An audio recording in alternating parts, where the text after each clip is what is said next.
good morning, everyone. Thank you very much for coming. My name is Corey Brown. I'll be your host this morning.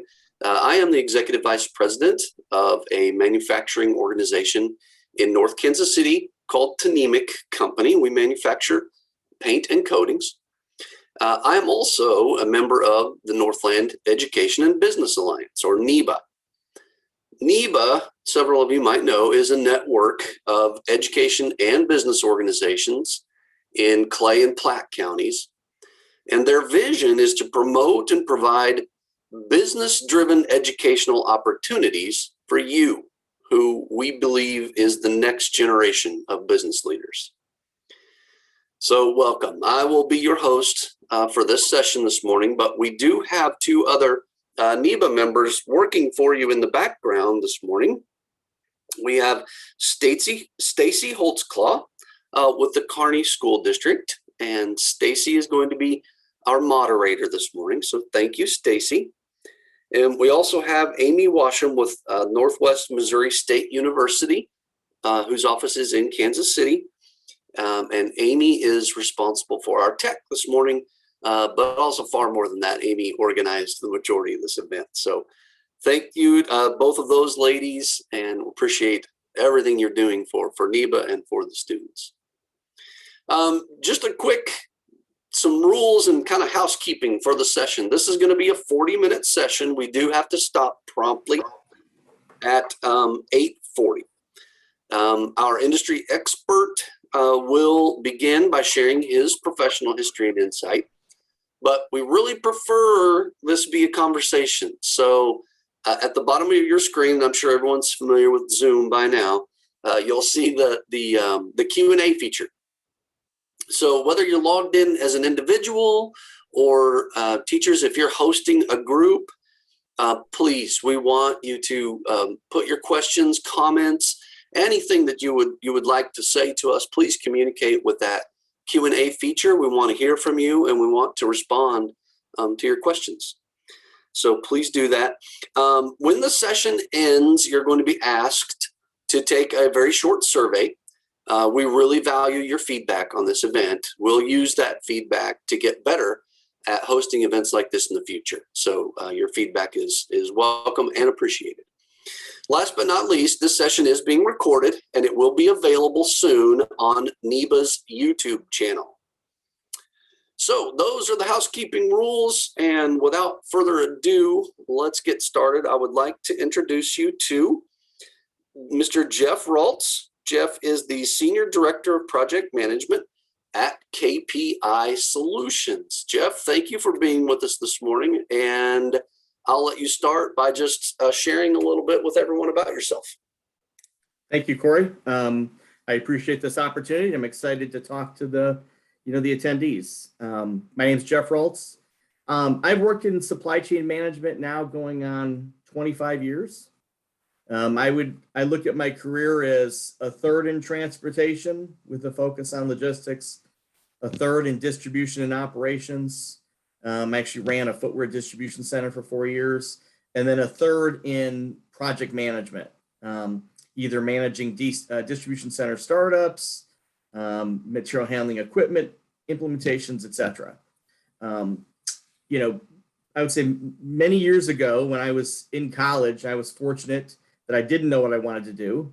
And I talked to somebody within the school faculty and they kind of pointed me to supply chain management. And I liked that it was very broad. At the time, you could be in distribution, you could be in operations, you could be in inventory control, you could be in purchasing, you could be in production management. So it was very broad. And I think for me, that's what was exciting, is that I didn't want to specialize in any one thing, but I wanted to be able to touch the supply chain. And and when you're young, you don't know what the supply chain is, but you realize that it touches all of us every day in it, almost every way, it seems. So I worked for PepsiCo Food Systems. I worked for Kimberly-Clark. I worked for Dick's Sporting Goods. I worked for Adidas. I worked for Keurig Dr. Pepper. And then the last 2 years, I worked for a company called Post Integration. And recently we merged with a company called Keeker Logistics, and we became Keeker Post Integration. My current role is I've got 7 project managers that report to me. Each of those project managers has between 1 to 5 projects, everything from, implementing autonomous mobile robots for a customer to, full scale conveyor systems, auto store systems, etc. So that's kind of my career in a nutshell. Hopefully I didn't talk too fast. Oh, I think you did great, Jeff. Thank you very much for that background. I suppose it's normal for folks at the age that you were when you mentioned you didn't know what you wanted to do. And I have that same experience in life. As a high school student, I had no idea what I wanted to do in life, and mostly because I didn't understand the opportunities that were available to me. Things like transportation, distribution, and logistics were just words that didn't mean much to me. Would you mind just take a minute to talk about the difference maybe between transportation, distribution, and logistics? What do those three words mean to you? So think about this. I think we've all read in the news about the container vessels that are out there and at Port of Long Beach, Los Angeles. Well, transportation is actually managing the carriage of goods from A to B. Could be from China to the US. It could be from a distribution center to your local retail outlet, etc. So I think of transportation as you're managing the transportation between A and B. Ships or trucks, right? Ships, trucks, could even be the last mile. So for instance, when you look out the door and the Amazon driver shows up, the UPS driver, the FedEx or the USPS person shows up, that's the last mile. That's transportation. Gotcha. I think of distribution as so if you're a manufacturer and you manufacture goods for the end consumer, you likely ship them to somebody that's got a distribution network, and that's a building that takes those goods and processes them in some manner to get them to either the end retail location or to ship direct to you.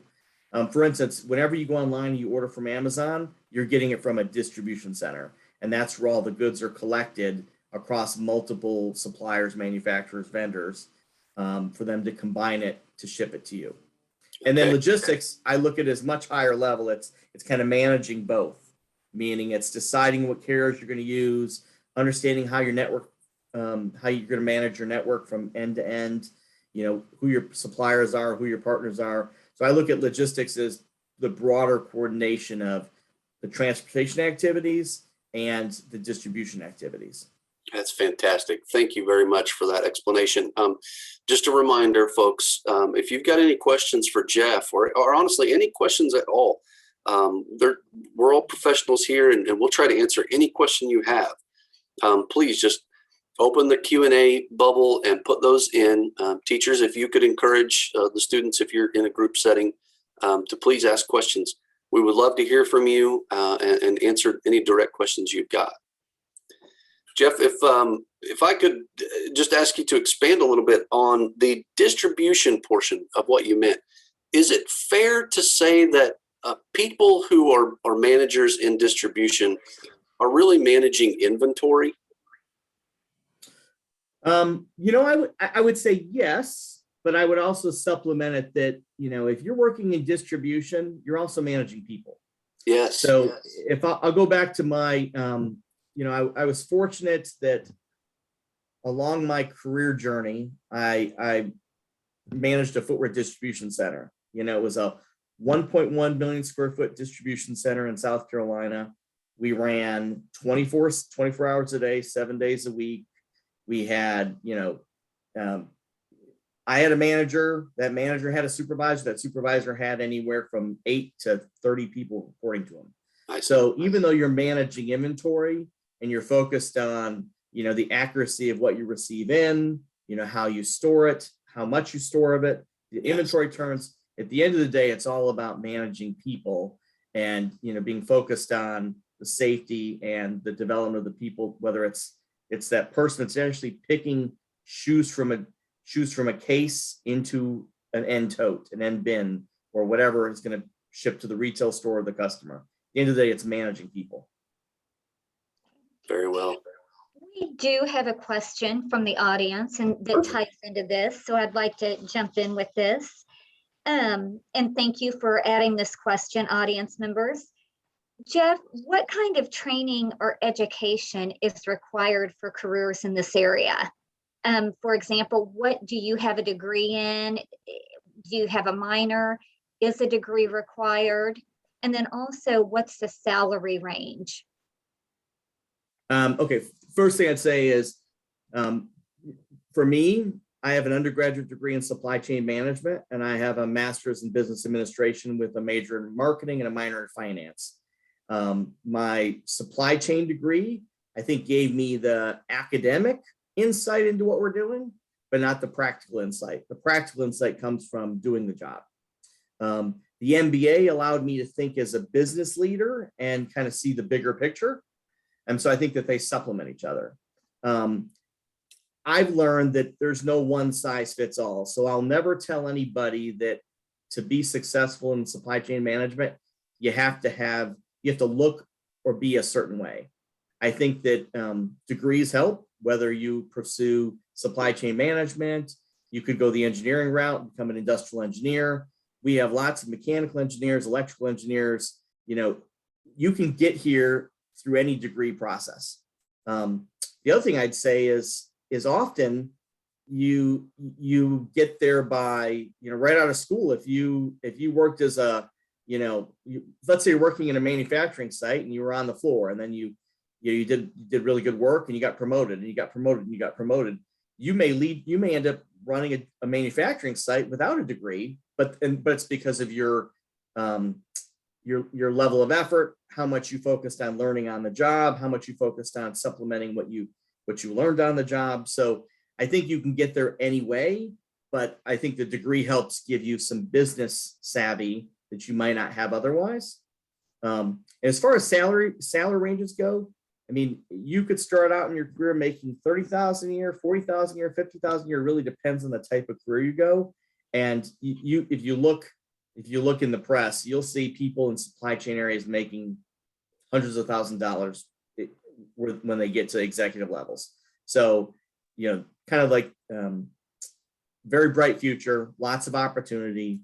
You can grow your career in whatever path you want to take. It's never a straight line. It's typically a windy road. Excellent response, Jeff. I appreciate that. Stacy, did you have another question? We do have another question. Thank you very much, Corey. Jeff, what current opportunities are available for students that are interested in your company to explore this industry? Do you have any opportunities like internships or job shadows or anything like that? Yeah, I think there's always opportunity for internships, or I'm even going to say cooperatives, like a cooperative program.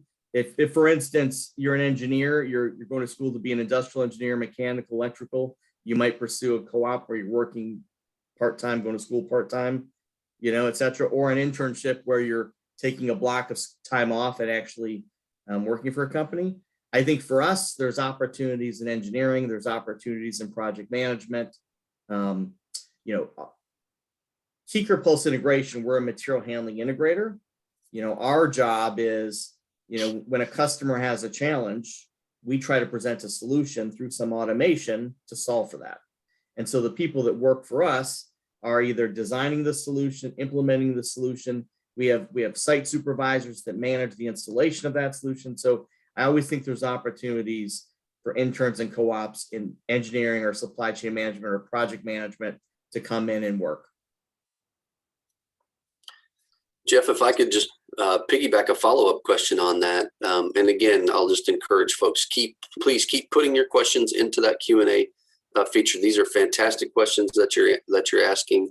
And no question is a bad one. We'll take anything that you're interested in, please. We'd love to talk with you about it. But just to kind of stay on that topic of education and degrees and things that you look for and what will be useful to you, Jeff, I'm sure you've done a fair bit of hiring in your career. And is there a certain degree you look for Is that the most important thing to you? Are you looking for personalities? Are you looking for skill sets, experience? Could you kind of just weigh in on when you're in hiring mode, what's most important to you and what are you looking for? I think the first thing is you got to have an aptitude for the job. Typically, as a project manager, you're in this field, you may be coming from an engineering background because there's merit to having technical aptitude when it comes to understanding the automation that you're installing. Okay, whether that's an industrial engineer, a mechanical engineer, an electrical engineer, they bring a technical aptitude to the role. So that may be something you look for when you're hiring. The second thing is experience. Experience, if I'm hiring a senior project manager, I'm looking for 5 to 8 years of experience. If I'm hiring a project manager, I may be looking for 2 to 5 years of experience. If I'm hiring for somebody right out of college, it's did they have a co-op? Did they have an internship? And then you also talked about fit. I think fit's also really key. What are the things that what are the skills that somebody needs beyond what I talked about from a technical or academic point of view? Are you organized? Okay. Do you have good communication skills, whether it's written, verbal, on paper? Are you detail oriented? If you think about when we're implementing some sort of automation, you've got to be in the details. Okay. Do you take good notes? So I would recommend, whether you're in high school, whether you're in college, get yourself in the routine of taking really good notes because it'll come in handy when you're actually working. The people that are taking notes in meetings, optically always look like they're the ones most dialed in. And the truth is they probably are the most dialed in. The other thing is, and you may not have heard this term before, but there's a thing called the say-do ratio. In our career, you got to have a high say-do ratio, which means if you say you're going to do something, do it. And if you have a high say-do ratio, that means you're following through on what you say you're going to do. And over my career, I've learned, plan the work the plan is kind of my mantra. But you have to be flexible because as soon as you put a plan on paper, you got to be prepared to deviate. And at some point we may talk about supply chain disruptions. I think that we're all living in plan on paper. All these supply chain disruptions are creating the need for us to deviate from that plan. Yeah, truly we are. And if in case any of the students out there haven't heard on the news, or if your teachers aren't talking about the challenges in supply chain right now, and when we use the word supply chain, and Jeff, you can expound on this more, but I would say the supply chain includes all of the companies in the world who are simultaneously performing transportation, distribution, and logistics all together to try to get goods to the people who want them. So that is the global supply chain that we live in. It's a very challenging environment. And so, Jeff, I think maybe instead of asking you, what does a day in the life of your job look like, which is a very good question, but kind of basic, I'm going to ask you currently, what challenges are you personally trying to solve, and talk to us about those? So I would say, big picture, it's always the things that are outside of your control. Okay. So for instance, when you sell a customer that you're going to implement something in, let's call it 52 weeks. And in that 52-week schedule, you plan for 6 weeks of transportation, and it's going to be more like 8, 10, 12. Now you have to get creative and either compress the schedule some other way, or you've got to go back and reset expectations with the client. Okay. So it's managing things that are outside of your control. The next thing is what I've learned is one size doesn't fit all. Whether it's the people that work for you or the clients that you're interacting with, some customers, when they expect something, they expect it. Other customers, you can reason with them, you can give them facts, and you can realign their expectations. And the same thing goes for the people that work for you. When you have a diverse group of people that work for you, you can expect that not one size fits all, meaning how you manage is different from person to person. How you get them to be successful in their career is different from person to person. So it's the idea of knowing that one size doesn't fit all. managing 360 degrees. You've got people you have to manage, but we all have to manage up. We all have to find a way to be able to manage the people we work for. And it's challenging to do that at times, because what's important to you may not be what's important to them. And how do you frame what's important to them in a way to accomplish what's important to you? And then, specific to our industry, sometimes there's a lack of clarity between what sales has sold the customer, and then what it actually takes to deliver to the customer. And from a project management, once you take the ball from sales, you own it. Sales has sold it. Now you got to figure out how to deliver on the promise that they made to them. And that's challenging at times. And then, we talked about the, things out of your control. You can look at COVID, when people, when people have to take time off from work because of COVID, when you have supply chain disruptions, you've got vessels out in the ocean, all of that stuff are things that are outside your control, but we're facing those challenges every day. Thank you for that, Jeff. Again, just if there are any questions from the audience about anything Jeff is talking about, just put those comments. You can write us comments or questions. Anything that you have to say is certainly valuable to us. So don't be shy. Jeff, I'm sure you probably can't talk about any specific project that you're working on. There may be some proprietary things around those. But I know one thing, and you mentioned this, delivery times. So you may be working on a project with a customer to install some sort of solution for them that might involve equipment, I would say. And you're talking about the delivery times to get that equipment to their location and installed. What kind of delays have you seen this year? That's a great question. So 2 years ago, we became an integrator of a technology, and I'll just use that. I'll say generically a technology. Okay. A very unique high density storage solution. Okay. 2 years ago, you could place the order with the manufacturer. It would manufacture in 12 weeks. It would be on site in 4 to 6 weeks, and total 6 months to 8 months, you'd have installed the solution for that client. So let's say from place the PO with the manufacturer, 8 months later, you're up and running. Now it's a solid 12 months.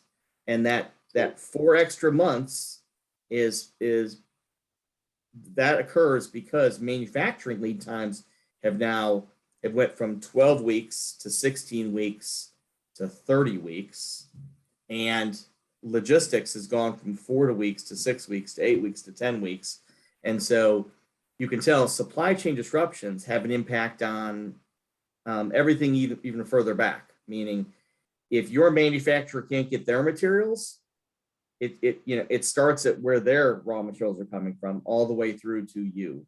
And that's what's contributed to what was 2 years ago an 8 month end to end. Now it's 12 months. Wow. And if you think about the customer, when the customer spends big capital dollars for a project, they want that project live and operational so that they start to get the return on their investment.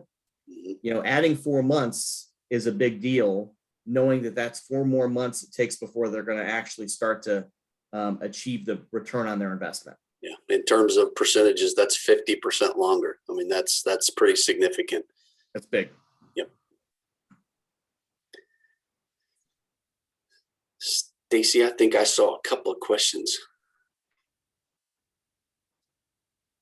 You are correct, Corey, you did. And one of the questions is about COVID and how has COVID affected distribution? Mm-hmm. For us directly, it starts with, if you have a site supervisor who you've deployed to Iowa and that person gets COVID, they're out of pocket for some period of time. So it affects their life, meaning now they've got to quarantine locally. They're away from their family.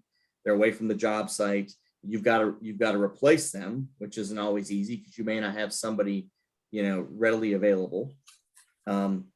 And you think about, so that's one example. The next example is as companies start to require vaccinations, that has an impact on, whoever you're deploying to site. Have they been vaccinated? How does that impact your planning? So often it's around people planning and the fact that at the end of the day, it's, the health of our employees are affected. And that's what you care the most about is they've got to quarantine, they're out of pocket for a while, you're wishing them the best, etc. Very good. Thank you. Great answer on that.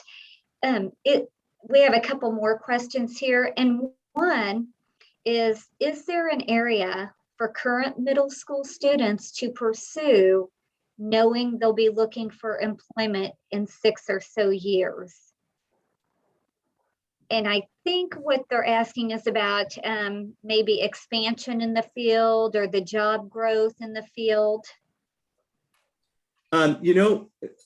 So two technologies that we are, I wouldn't say bleeding edge, but leading edge is with autonomous mobile robots and with automated guided vehicles. So I think as middle school kids start to think about STEM, science and technology, and they look into understanding robotics, and I think there's an opportunity there, start to learn about robotics, start to learn about coding and programming. And there's things you can do. There's ways for you to explore that even in middle school and high school, albeit on a very limited basis, but it's going to spur excitement and interest. And, that may take you somewhere where you're going to understand autonomous mobile robots, automated guided vehicles better than somebody that's coming in with zero background. Very good, very good. And I know a lot of our schools around here, they offer a robotics, but also our KC Tech Academy has a program called KC Bot. So lots of opportunities for kids to be engaged both in school and with these clubs. Very good. We do have another question also for you, Jeff. And this question is there still a push in the industry to lower the interstate CDL age from 21 years? I'm going to say, lately I haven't been that close to it, but I can tell you yes, because, when you think about, there's a shortage of drivers, and because there's a shortage of drivers, there's always going to be a push to do things creatively to either increase the amount of goods that'll fit on a trailer, increase the number of trailers you can pull, putting more of it on the rail. There's always a lot of different things being evaluated to get more goods moving over the road. Very good. Very good. And I know that just from my area, working with the Career Center, that there's always a lot of issue with ages and certifications, but I had not thought about the CDL age and how that really could help or hinder the distribution aspect right now, transportation and distribution aspect right now. So thank you for that question. The one thing I would add to that is you've always also got to think about safety as well, and so that's always got to play a part in the alternatives that the government evaluates or, local municipalities evaluate. You've got to focus on safety. Good. Great point. I know I recently read a report that said the United States is currently in need of about 2 million new drivers. And that's the current need. We are losing some drivers to retirement during that time as well. So the total need will grow over time. So those are good, entry-level positions into supply chain, into transportation, distribution, and logistics that you could, potentially get into and grow from there.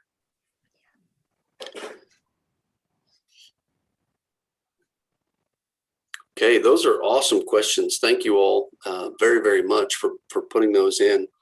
That's the kind of the real interaction that we're looking for from you. Did we just have another one, Stacy? Beautiful. Yes, we sure did. Perfect. And the question again is an age-related question. Do either of your companies hire 18 years old or younger? And I honestly, I can't answer that right now. I think that from my experience, we typically are hiring those that are in college, that are seeking internships and co-ops. But that doesn't mean that there aren't opportunities for even kids right out of school. Tanemic Company we're on the manufacturing side, and we have a transportation logistics department. A group of folks who handle the kinds of things that Jeff is talking about for us. And we do hire folks right out of high school, and we do have summer internships and places for folks to try and do different job shadowing. All of those things are available. I can tell you all that I started at Tanemic Company without a college education. It's been the kind of company that I could get an education while I worked there. And we're not unique in that way. I know there are a lot of jobs out there in manufacturing, distribution, logistics that you can hire on with. And Jeff touched on this earlier. The important thing when you get an opportunity with a company is to work hard and have that high do-say ratio. And it will open doors for you. And many opportunities can come. Even starting a career without a college education can lead to a college education. So there are many opportunities out there for those types of scenarios. Well, Jeff, we have about 5 minutes left before we have to wrap up. Tell us what you love about your job. For me, it's the fact that you get to see people grow their careers. I've fortunately had some people work for me that I was able to develop into bigger and better things. I had a young lady work for me for a while where she was right out of high school. She was working in at more of a clerical function. She had a good attitude. She worked hard, and through my coaching her, she went to school at night. And, when I left that company, she was a manager because she had worked hard and kind of worked herself into that. I've had, industrial engineers where I was able to promote them to senior industrial engineers. I've had supervisors where I was able to promote them to managers. And a lot of it comes down to, do you work hard? Are you coachable? Do you kind of learn from your mistakes? Do you stay organized? Are you responsive? So I think the big thing is seeing people grow is exciting. In my industry, repeat customers, when you delight a customer and that customer spends more money is willing to come back and buy another capital project and leverage you as their automation, integrator, that's a big win. Supply chain touches everything. So there's lots of growth. There's lots of things that we can get into as a career. My path to get to here was very windy. It wasn't a straight line. So I think that was exciting too, because you know that when you're 18, you're 19, you're 20, 21, 22, you think it's a straight line, and the reality of it isn't. And often that curved road or that windy road might lead to anxiety when you're on it. But the further you get into your career, the more you realize that it was a good thing, because it helped you build skill sets. It helped you, learn that you have to be flexible. You have to adapt. Every company's culture is different. And you start to see things where you can say, oh, I can speak to that. You can speak from wisdom and insight. Good. We did have one more question, and actually I'll address this to both of you. Do your companies offer tuition reimbursement? We certainly do. It is true tuition reimbursement though. So if you start a job at Tanemic Company and you identify a role in the company that we would have a benefit and you would have a benefit to get yourself an education, then you can enroll in a program towards that degree, and you pay upfront for your classes, and then the company will reimburse you for high performing grades. So our program says as long as you make A's, you get 100% of your money back. Wow. B's is 75% and C's is 50%. of the money back that you invest in your education. So there's a great value to the company and a great value to yourself. As I mentioned, I've been a product of that environment. I've been able to learn and grow greatly from it. And we're not unique. There's a lot of companies offering that benefit these days. So I love what Jeff just said about it being a winding path. I think that's far more common than you might know. And I don't think anyone should feel overly anxious if you don't know exactly what you want to do with your life. I don't think most people do at that age. I certainly didn't. And kind of knowing that there's a vast number of opportunities out there for you to try, I think the most important is just engage and work hard. I'll echo what Corey said. You know, we do have programs around tuition reimbursement, very similar. You know, it's all about, you know, is it a degree that's going to help you grow your career with the company? And they're usually capped at certain dollar amounts. But I can also say that we recently merged 3 companies together, so we're still developing the right, you know, benefits programs for our larger population. And this will be one of those things that will continue to evolve and improve over time.